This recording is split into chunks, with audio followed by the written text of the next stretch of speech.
Ito ang GMA Regional TV News. Balita sa Visayas at Mindanao mula sa GMA Regional TV. Huli cam ang pagtangay ng lalaki sa cellphone ng isang bata sa Carmen, Cotabato. Cecil, ano nangyari? Rafi, dali-daling tumakas ang mga salarin sakay ng motorsiklo. Na-report na ang insidente sa Carmen Police. Yan at iba pang maiinit na balita hatid ni Argil Relator ng GMA Regional TV. Papalapit ang lalaking yan sa nakaupong batang lalaki sa labas ng isang tindahan sa Carmen, Cotabato. Maya-maya, bigla na lang niyang hinablot ang cellphone ng bata.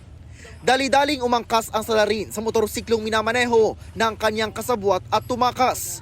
Agad humingi ng tulong ang bata sa kanyang mga kaanak pero hindi na nila nahabol ang mga sospek. Na-report na sa Carmen Police ang insidente.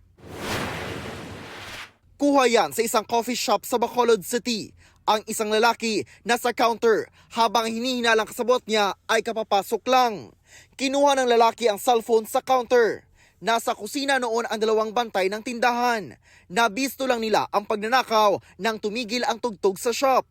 Naibalik din ang cellphone sa tulong ng isang police operative matapos i-post ang CCTV footage sa social media. Nakakulong na ang isa sa mga suspect. Wala siyang pahayag. Argil Relator ng GMA Regional TV, nagbabalita para sa GMA Integrated News.